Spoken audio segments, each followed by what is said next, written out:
दोस्तों वीडियो का थंबनेल देख के आपको पता चल गया होगा। इस वीडियो में आप जानेंगे अटल पेंशन योजना के बारे में, जिसमें कि आपको मिल सकती है रिटायरमेंट के बाद यानी 60 साल की उम्र के बाद 5,000 रुपये महीने तक की पेंशन और 8,50,000 रुपये का एक मुश्त एक साथ अमाउंट। अब दोस्तों ये योजना किन के लिए है? देखिए दोस्तों, जो लोग भी अच्छी सरकारी कंपनियों में या अच्छी प्राइवेट मल्टीनेशनल कंपनियों में काम करते हैं, उनको सरकार सैलरी में से प्रोविडेंट फंड काटती है, जो कि पीएफ का पैसा रिटायरमेंट पे 60 साल की उम्र पे एक साथ मिलता है। बहुत बड़ा अमाउंट, लाखों रुपए मिलते हैं। इसी तरीके से जो लोग बड़ी सरकारी और प्राइवेट कंपनियों में काम करते हैं, उनकी सैलरी से नेशनल पेंशन स्कीम के लिए भी पैसा कटता है और उनकी रिटायरमेंट के बाद उनको हर महीने पेंशन मिलती है। वो सरकारी पेंशन भले ही खत्म हो गई हो, पर एनपीएस के अंतर्गत सरकारी कर्मचारियों को और बड़ी प्राइवेट कंपनियों के कर्मचारियों को एनपीएस के अंतर्गत पैसा कटता है, नेशनल पेंशन स्कीम के अंतर्गत पैसा कटता है और उनको पेंशन मिलती है। लेकिन दोस्तों, जो लोग किसी छोटी कंपनी में काम कर रहे हैं या अपना खुद का काम करते हैं, छोटा मोटा मिस्त्री हैं, लेबर हैं, कारपेंटर हैं, प्लम्बर हैं, इलेक्ट्रीशियन हैं, वो कहाँ जाएं?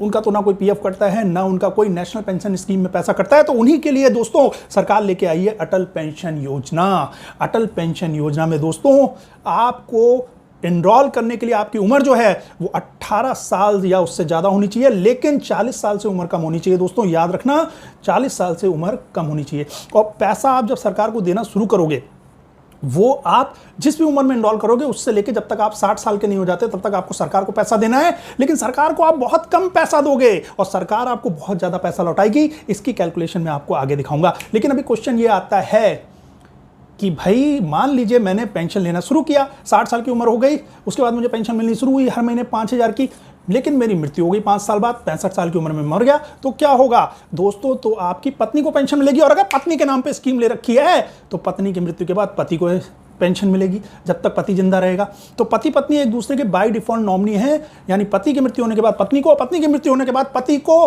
पूरी उम्र पेंशन मिलती रहेगी।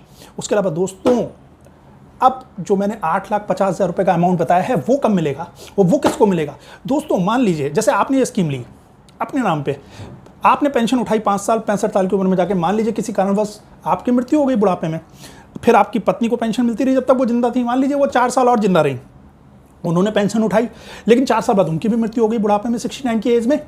अब दोस्तों वो पैसा जो 8,50,000 रुपये मिलेगा उस नॉमिनी को जिसको आपने नॉमिनी बनाया है।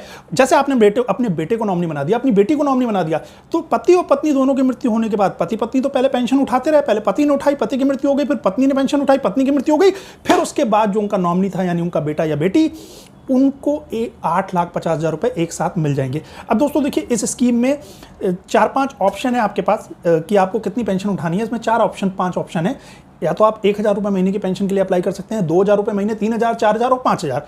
देखिए इसी पर डिपेंड करेगा कि आपको जो एक साथ पैसा मिलना है वो कितना रहेगा। अगर 5,000 वाली पेंशन के लिए अप्लाई किया है तो 8,50,000 रुपये, 4,000 वाली के लिए 6,80,000, 3,000 वाली के लिए 5,10,000, 2,000 वाली के लिए 3,40,000, 1,000 वाली के लिए 1,70,000। इस तरीके से एक मुश्त पैसा मिलना है। अब दोस्तों कभी कभी ये क्वेश्चन भी आता है दिमाग में कि मान लीजिए मैंने पेंशन स्कीम तो ले ली, अब लेकिन मुझे पैसा देना है 60 साल तक, हो सकता है मेरे 60 साल से पहले मृत्यु हो जाए, फिर क्या होगा? दोस्तों देखिए उसमें भी ऑप्शन है। एग्जांपल से समझाता हूं, बहुत बढ़िया समझ में आएगा।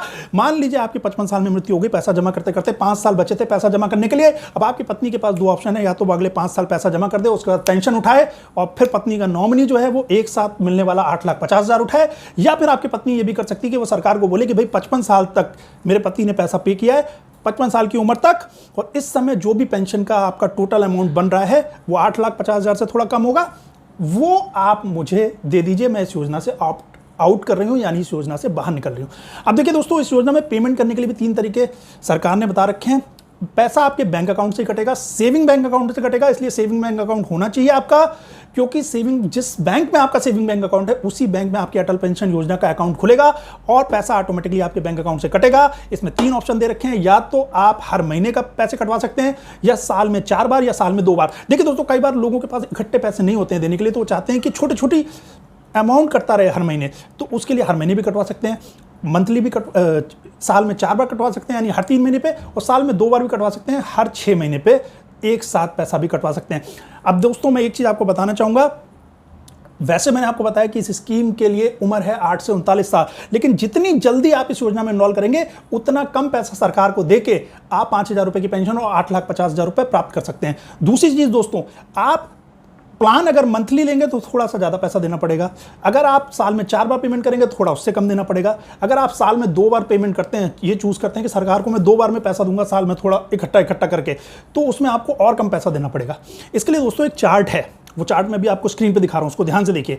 आप इस चार्ट में एक एग्जाम्पल देके मैं आपको समझाता हूँ, उस एग्जाम्पल से आपको समझ में आ जाएगा कि जो बात मैं कह रहा हूँ वो किस तरीके से लागू होती है। मान लीजिए अब इस चार्ट को आप देख रहे हैं, 18 साल का कोई व्यक्ति है जो कि 5,000 रुपये वाली पेंशन के लिए अप्लाई करता है। अब 18 साल के व्यक्ति को अगर 5,000 रुपये वाली पेंशन के लिए अप्लाई करना है और मान लीजिए वो हाफ ईयरली पेमेंट का प्लान लेता है, यानी कि साल में 2 बार पेमेंट करेगा, तो 5,000 की पेमेंट के लिए आप देख रहे हैं 1239 उसे देने हैं 2 बार साल में। तो 1239 इंटू 2 करा आपने, इक्वल टू 2478 हुआ। अब दोस्तों 2,478 रुपये उसे कब तक देने हैं? 18 साल की उम्र है, उसको 60 साल की उम्र तक पैसे देने हैं दोस्तों। तो यानी अभी उसको कितने साल पैसे और देने हैं? 42 साल पैसे और देने हैं। तो इंटू 42 हमने कर दिया, पैसा आया 1,04,000 समथिंग, मोटा मोटा 1,04,000 रुपये वो देगा सरकार को। और सोचिए 8,50,000 एक साथ मिलेंगे। उसके अलावा दोस्तों 5,000 रुपये हर महीने की पेंशन मिलेगी, यानी साल के 60,000 हो गए। जब तक जिंदा रहा, 10 साल भी जिंदा हो गया तो 6 लाख तो ये ले लिए, 60 के बाद अगर 70 तक जिया तो 6 लाख तो ये हो गए, ऊपर से 8,50,000 और मिलने सिर्फ 1,04,000 रुपए देके। अच्छा दोस्तों, मैं क्या बता रहा था कि अगर इसी 18 साल की जगह 39 साल की एज में अगर वो बंदा ज्वाइन करता, आप देखिए 39 साल में 5,000 की पेंशन के लिए 777,8 रुपीज़ देने हैं साल में 2 बार। इसको हमने इंटू 2 किया क्योंकि साल में 2 बार करने हैं, आ गया 15,556। अब 39 साल का व्यक्ति है, उसको तो केवल 21 साल तक ही बचे हैं ना 60 साल होने में, तो 21 साल तक पैसे देने हैं। तो इंटू मैंने 21 किया, देखिए दोस्तों 3,26,000 कुछ अमाउंट आ रहा है। यानी अब 39 साल में शुरू करने का नुकसान कि आपको 3,26,000 देके, फायदा अभी भी है दोस्तों, 3,26,000 देके आप 8,50,000 एक साथ लोगे, साल के 60,000 उठाओगे, 10 साल में 6 लाख उठा लोगे, 70 साल की एज तक तो आदमी जीता ही है, फायदा अभी भी है। लेकिन देखिए जितनी कम उम्र में, कहाँ 18 साल में 1,04,000 देके, कहाँ 39 साल में 3,26,000 देके। अच्छा, इसी तरह दोस्तों अब मैं मंथली और हाफ ईयरली का भी डिफरेंस दिखा सकता हूँ।